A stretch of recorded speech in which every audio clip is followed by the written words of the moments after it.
of the banking industry, not just the Federal Reserve System, but the private banks in Germany and England, all over Italy, all over the world, they all work together. They're all central banks, and they're all part of the Communist Manifesto.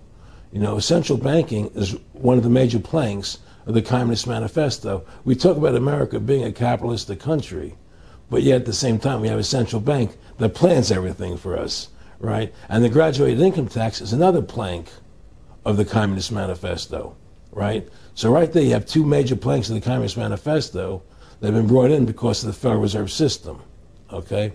So the ultimate goal that these people have in mind is the goal to create a one world government run by the banking industry, run by the bankers, and they're doing it in sections. The European currency, the euro, and the European Constitution is one part of it. Now they're trying to do it in America with the North American Union, right? And they want to create a new currency called the Amero, right? And the whole agenda is to create a one world government where everybody has an RFID chip implanted in them. All money is to be in those chips, right? There'll be no more cash. And this is given me straight from Rockefeller himself. This is what they want to accomplish. And all money will be in your chips. And so instead of having cash, anytime you have money in your chip, they can take out whatever they want to take out whenever they want to. If they say you owe us this much money in taxes, they just deduct it out of your chip digitally. Total control. Total control. And if you're like me or you, and you're protesting what they're doing, they can just turn off your chip. And you have nothing. You can't buy food. You can't do anything. It's total control of the people. And that chip's connected to a database that has your purchasing records, what you do, what everything, you sell. Everything is in there, you know? And so they want a one world government controlled by them, everybody being chipped, all your money in those chips, and they control the chips, and they control people, and you become a slave, you become a serf to these people. That's their goal, that's their intentions. Eric, can you be specific about when you met Rockefeller, how it happened in these discussions? I met Rockefeller through a female attorney I knew who called me up one day and said, one of the Rockefellers would like to meet you. I had made a video called Mad as Hell, and he'd seen the video and wanted to meet me and knew I was running for governor of Nevada. So sure, I'd love to meet him. And I met him and I liked him, and he was a very, very smart man. And we used to talk and share ideas and thoughts. And he's the one who told me 11 months before 9/11 ever happened that there was going to be an event. Never told him what the event was going to be, but there was going to be an event, and out of that event, we were going to invade Afghanistan to run pipelines from the Caspian Sea. We were going to invade Iraq, you know, to take over the oil fields, establish a base in the Middle East, and make it all part of the New World Order. And we'd go after Chavez in Venezuela. And sure enough, later 9/11 happened, and I remember he was telling me how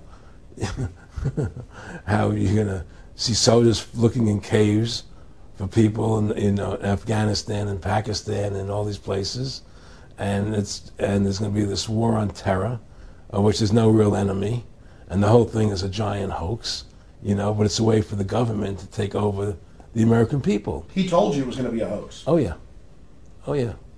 There's no question. He says there's going to be war on terror, and he's just laughing. There's no who are we fighting? I mean, why do you think 9/11 happened, and then nothing's happened since then? Do you think that our security is so great here that these people who pulled off 9/11, who were able to, can't knock down another plane? Come on, it's ridiculous. 9/11 was done by people in our own government and our own banking system to perpetuate the fear of the American people into subordinating themselves to anything the government wants them to do. That's what it's about, and to create this war, this endless war on terror. And that's why and that was the first lie. And the next lie was going into Iraq, you know, to get Saddam Hussein out with his weapons of mass destruction. That was the next lie. Now, specifically, this was a little over 6 years ago? This was 11 months before 9/11. Yeah. And Nick Rockefeller, who's a lawyer, he's become your friend over the previous years, and he's saying to you that there's going to be this big event, and then out of that we're going to have a war on terror, and it's just going to go on and on. Right, an endless war on terror without any real enemy. That you can never, so you can never define a winner. And did he say that it's going to be perfect because you can't define an enemy? It just goes on and Yeah, on? because you can't define a winner. There's no one to beat, so it goes on and on forever.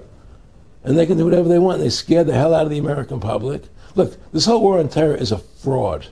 It's a farce. It's very difficult to say it out loud because people are intimidated against saying it. Because if you say it, they want to make you into a nutcase. But the truth has to come out. That's why I'm doing this interview.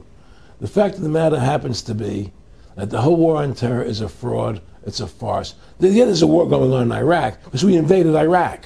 And people over there fighting, But the war on terror, it's a joke, And until we discover what really happened on 9/11 and who was responsible for 9/11, because that's where the war on terror emanates from.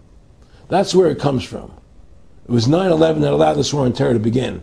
And until we get to the bottom root of 9/11, the truth of 9/11, we'll never know about the war on terror.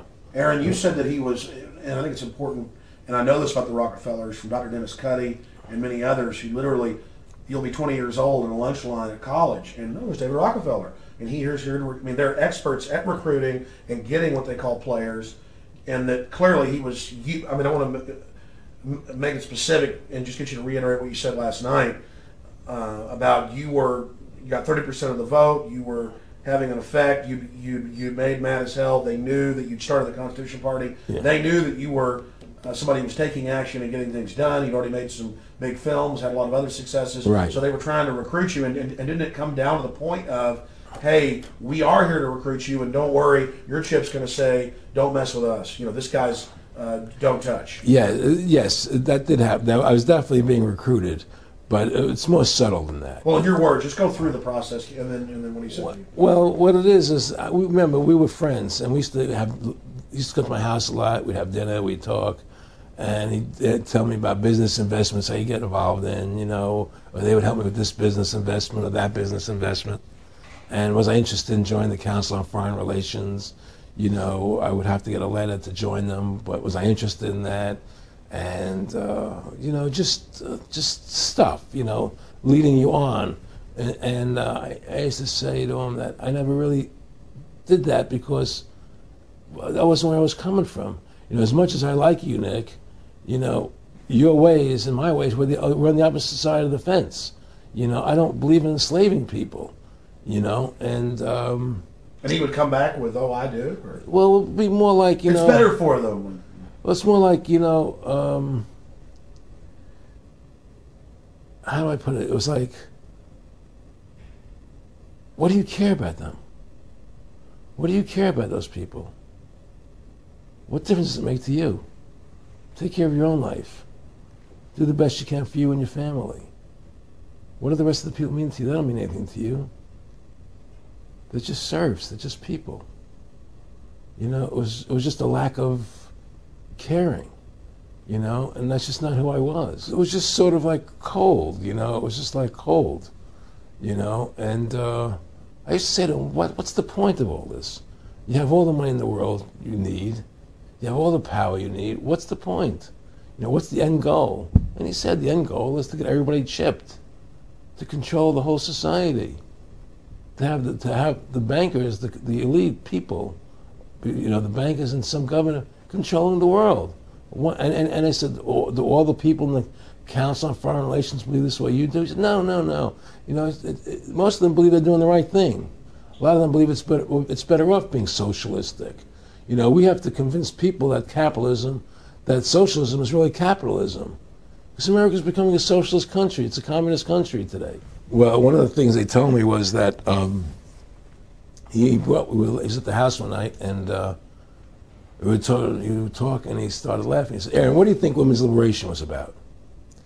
And I said, I had pretty conventional thinking about it at that point. I said, I think it's about women having the right to work, getting equal pay with men, just like they won the right to vote, And he started to laugh. He said, you're an idiot.